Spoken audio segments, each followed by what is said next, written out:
آپ سب متوسط یا غریب لوگ بیٹھے ہو، میرے نبی جیسا غریب پوری کائنات میں کوئی نہیں۔ میں جبوتی صومالیہ گیا ہوں، وہاں کے غربت کو دیکھ کر مجھے لگا جیسے لفظ غربت بھی ان کی غربت پہ روتا ہے۔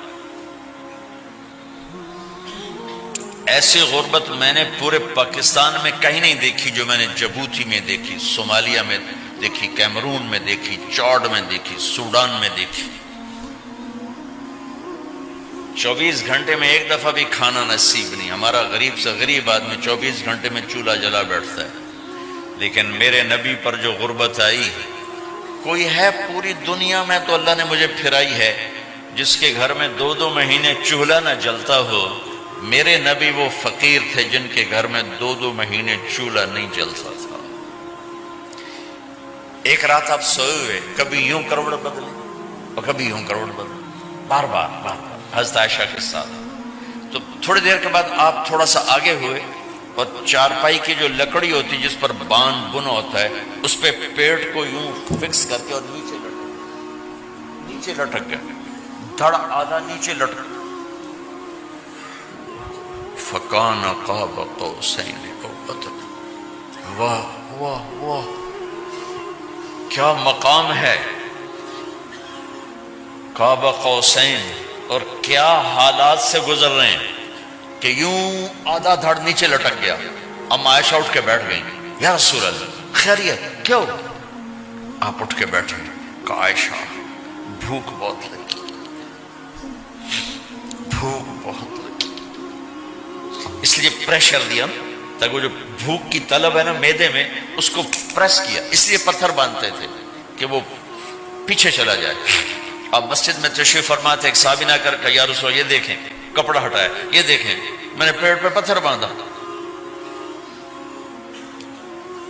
جن کے لیے کائنات بنائی، جنہیں اپنا حبیب کہا، جن کے چہرے کی قسمیں اٹھائیں، والضحیٰ، جن کی زلفوں کی قسمیں اٹھائیں، واللیل اذا سجا، جن کے منہ سے نکلے بول کی قسم اٹھائی، وقیلہ، جن کے کتاب کی قسم اٹھائی، والقرآن المجید، جن کے شہر کی قسم اٹھائی، وہذا البلد الامین۔ اتنی بڑی ہستی ہیں، آپ نے کہا ذرا ادھر دیکھو، آپ نے پیٹ سے کپڑا ہٹایا تو آپ نے 2 پتھر باندھے، دیکھو میں نے 2 باندھے۔ کوئی ایسا فقیر ہے دنیا میں دکھاؤ؟ عائشہ بھوک بہت لگی تو اللہ کے تو حضرت عائشہ رونے لگی کہ یا رسول اللہ پھر آپ اللہ سے مانگتے کیوں؟ عائشہ نہیں مانگوں گا، اسی بھوک میں اللہ سے ملاقات نہیں مانگوں، مجھ سے پہلے میرے جو بھائی آئے انبیاء وہ اسی فقر میں گئے، میں بھی اس فقر میں جاؤں گا۔ اپنے گھر میں یہ دکھ رکھا، اپنی اولاد کے ذبح ہونے کو قبول کیا تاکہ آئندہ آنے والی امت کا غریب طبقہ گلہ نہ کرے، شکوہ نہ کرے، حرام راستوں پہ نہ جائے، غلط راستوں پہ نہ جائے، اور مالدار فخر نہ کرے میں کوئی بڑا آدمی بن گیا ہوں، میری اتنی بڑی فیکٹری بن گئی ہے، میری اتنی بڑی کمائی ہو گئی ہے۔ یہ نہ یہ بڑائی کی چیز ہے، نہ وہ چھوٹائی کی چیز ہے۔ جس سے اللہ راضی ہے وہ بڑا ہے، جس سے اللہ ناراض ہے وہ چھوٹا ہے، چاہے غریب ہے چاہے مالدار ہے۔ حضرت عائشہ فرماتی ہیں بیٹا 2 مہینے گزر جاتے تھے ہمارے گھر میں چولہا نہیں جلتا تھا، چولہا نہیں جلتا تھا، 2 ماہ گزر جاتے تھے۔ ایک دفعہ باغ میں تشریف لے گئے، عبداللہ بن عمر آپ کے ساتھ ہیں، صبح کا وقت ہے تو اب کھجوریں گری پڑی، جو ملک نہیں ہوتی نا، کسی کوے نے ٹھونگ ماری، کسی طوطے نے اس کو ایسے ہی وہ اس کو ٹک دیا اپنی اس کے ساتھ چونچ کے ساتھ، تو وہ گر پڑی۔ اب اٹھا کے صاف کر کے کھا رہے تھے اور عبداللہ سے کہہ رہے تھے عبداللہ تو نہیں کھاتا؟ انہوں نے کہا جی مجھے بھوک نہیں ہے۔ آپ نے کہا عبداللہ مجھے بھوک ہے، آج 4تھا دن ہے میں نے کچھ نہیں کھایا، 4تھا تمہیں کوئی ہے جس کے ہاں 4 دن فاقہ چلتا ہو؟ آج 4تھا دن ہے میں نے کچھ نہیں کھایا۔ ہمارے دسترخوان پہ کتنا کھانا اٹھا کے کوڑے کے ڈھیر میں جاتا ہے، آج 4 دن گزر چکے ہیں میں نے کچھ نہیں کھایا۔ هذه صبح رابعة ما ذقت شيئا، آج چوتھی صبح میرے اوپر طلوع ہوئی ہے، ایک لقمہ نہیں کھایا۔ آپ مسجد میں بیٹھے تھے، کعب بن عجرہ آئے تو آپ کو دیکھ کر ایسے کہنے لگے یا رسول اللہ مالی اراکا متغیر اللون، یا رسول اللہ آپ کا چاند سا چہرہ چمکتا آج مرجھایا ہوا کیوں نظر آ رہا ہے؟ تو آپ نے یوں دیکھ اپنے پیٹ پہ یوں انگلی رکھ کر کہا ما دخل جوفی ما يدخل جوف ذاتک منذ ثلاث، کہا آج 3 دن گزر چکے ہیں، پیٹ میں ایک روٹی کا ذرہ داخل نہیں ہوا، ذرہ، لقمہ نہیں ذرہ، روٹی کا ایک ذرہ پیٹ میں داخل نہیں ہوا۔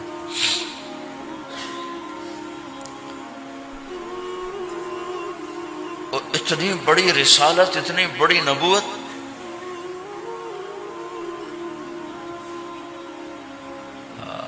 اپنی امت کے غریبوں کی تسلی کے لیے اور اپنی امت کے مالداروں کو سبق دینے کے لیے کہ اللہ رزق دے تو اپنی حیثیت نہ بھولو، اور اللہ نہ دے تو اپنے حبیب کی قربانی نہ بھولو۔ انہوں نے تو جان بوجھ کے یہ کیا، جان بوجھ کے، یہ نہیں کہ آپ کو کوئی تنگی اللہ کی طرف سے، جان بوجھ کے۔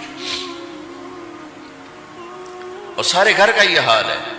حضرت فاطمہ رضی اللہ تعالیٰ عنہ سے ملنے گئے، کہا بیٹے میں اندر آ جاؤں، میرے ساتھ عمران بھی ہیں، ایک صحابی تھے عرب سردار، میرے ساتھ عمران بھی ہیں۔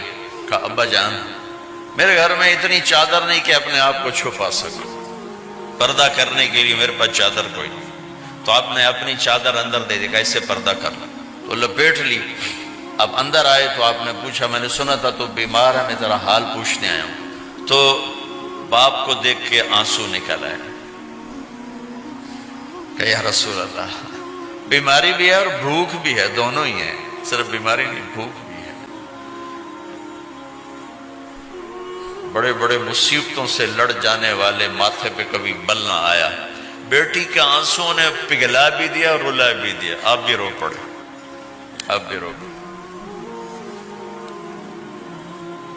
پھر کہا میری بیٹی نہ رو، والذی بعث اباک بالحق ما ذقت من 3 ایام طواقا، آج 3 دن ہے میں نے ایک لقمہ نہیں کھایا، میں تیرے ساتھ۔ اور میری بیٹی میں تمہیں بتاؤں، میرے رب نے مجھے کہا تھا میرے حبیب اگر آپ چاہیں تو احد پہاڑ سونا بنا دو، 10 میل لمبا چوڑا ہے احد پہاڑ، 10 میل، میں احد پہاڑ سونا بنا دوں آپ کی خدمت میں پیش کروں؟ تو میں نے کہا نہیں یا اللہ مجھے نہیں چاہیے، میں ایک دن بھوکا رہوں گا، ایک دن کھانا کھاؤں گا۔ پھر فرمایا بیٹی کیا تجھے یہ عزت کافی نہیں ہے کہ اللہ نے تجھے جنت کی عورتوں کا سردار بنا دیا؟ یہ سرداری سونے چاندی میں تل کے نہیں ملی ہی، ہوئے ہوئے ہوئے قربان جاؤ۔ بھائیو اب سب ماشاءاللہ نوجوان نظر آ رہے ہو، تھوڑا وقت نکال کے اگر آپ پڑھے ہوئے ہو اپنے نبی کی زندگی پڑھا کرو، اپنے نبی کی زندگی پڑھا کرو، بڑا ایمان بھی بنے گا، حوصلہ بھی ملے۔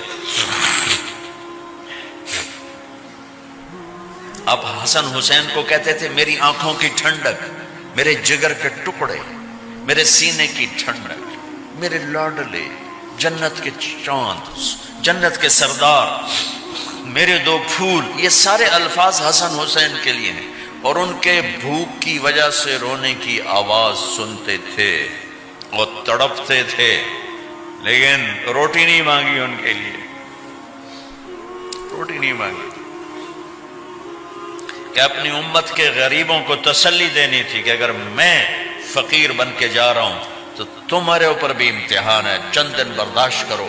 آپ نے فرمایا سب سے پہلے میں جنت میں داخل ہوں گا، سارے نبیوں پر جنت حرام ہے جب تک میں نہ چلا جاؤں، اور ساری امتوں پر جنت حرام ہے جب تک میری امت نہ چلی جائے، سب سے پہلے میں جنت میں داخل ہوں گا۔ وما یا فقراء المؤمنین، اور میرے ساتھ میری امت کے غریب لوگوں، میرے ساتھ میری امت کے غریب لوگ میرے ساتھ پہلے داخل ہوں گے۔ حضرت فاطمہ کے گھر میں فاقہ حد سے بڑھ گیا تو حضرت علی نے فرمایا کہ جاؤ اللہ کے نبی سے کچھ تو مانگ کے آؤ، کچھ تو پیٹ میں جائے۔ زندگی میں کبھی ایسا موقع نہیں آیا، یہ ایک دفعہ اتنا فاقہ آیا کہ حضرت علی جیسی ہستی نے بھی کہا جاؤ۔ تو آپ تشریف لائیں اور دروازے پہ دستک دی تو اتنا پیار تھا. جب حضرت فاطمہ گھر میں داخل ہوتی، اللہ نے ہمیں اولاد کے ساتھ کیا سلوک کرنا ہے اللہ نے ہمیں اپنے نبی سے یہ بھی سکھایا. حضرت فاطمہ جب بھی گھر میں آتی، اور ساتھ ہی تو گھر تھا، دیوار سے دیوار ملی تھی، روز کا آنا جانا تھا، تو میرے نبی بیٹھے نہیں رہتے تھے، آؤ فاطمہ کیا حال ہے، کھڑے ہو جاتے اور تیزی سے آگے بڑھتے.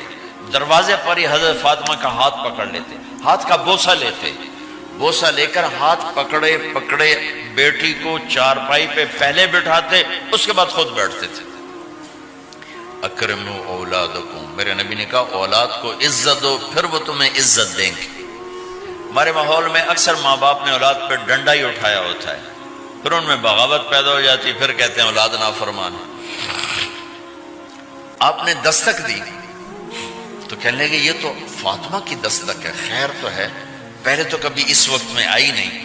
تو آپ نے ام ایمن سے کہا دروازہ کھولو. ام ایمن نے دروازہ کھولا تو آپ نے استقبال کیا، بٹھایا، پوچھا بیٹی کیا ہوا، اس وقت میں کیسے آئیں؟ کہ یا رسول اللہ بہت فقر ہے، بہت بھوک ہے، آپ کے پاس سنا کچھ مال آیا ہے، کچھ ہمیں بھی دے دیا جائے. اتنی صابر بیٹی زندگی میں ایک دفعہ بھوک کی شکایت لے کر آئیں، اور آگے باپ نے پھر پیپر لے لیا، پھر امتحان میں ڈال دیا. آپ نے کہا بیٹی میرے پاس 5 بکریاں کھڑی ہیں، دے دوں یا 5 دعائیں سکھا دوں؟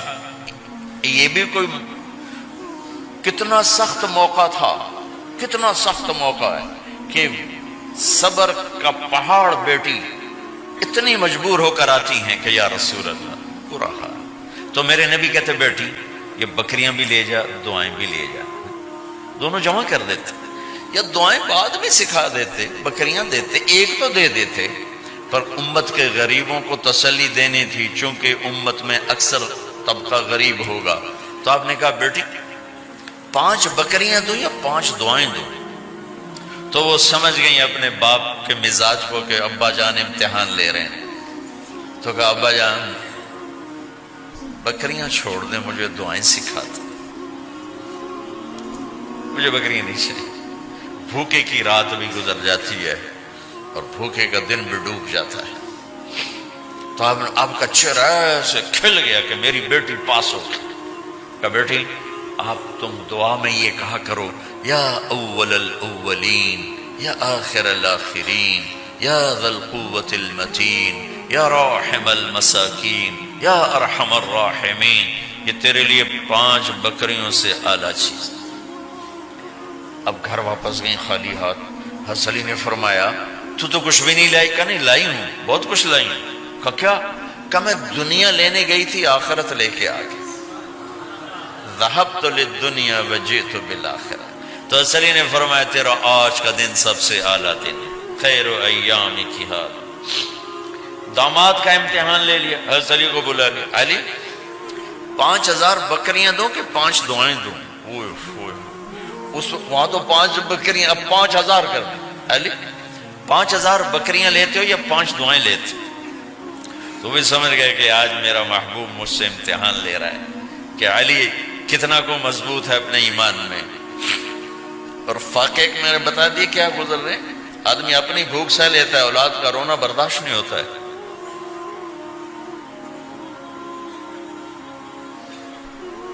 علی 5 دعائیں دوں کہ 5000 بکریاں؟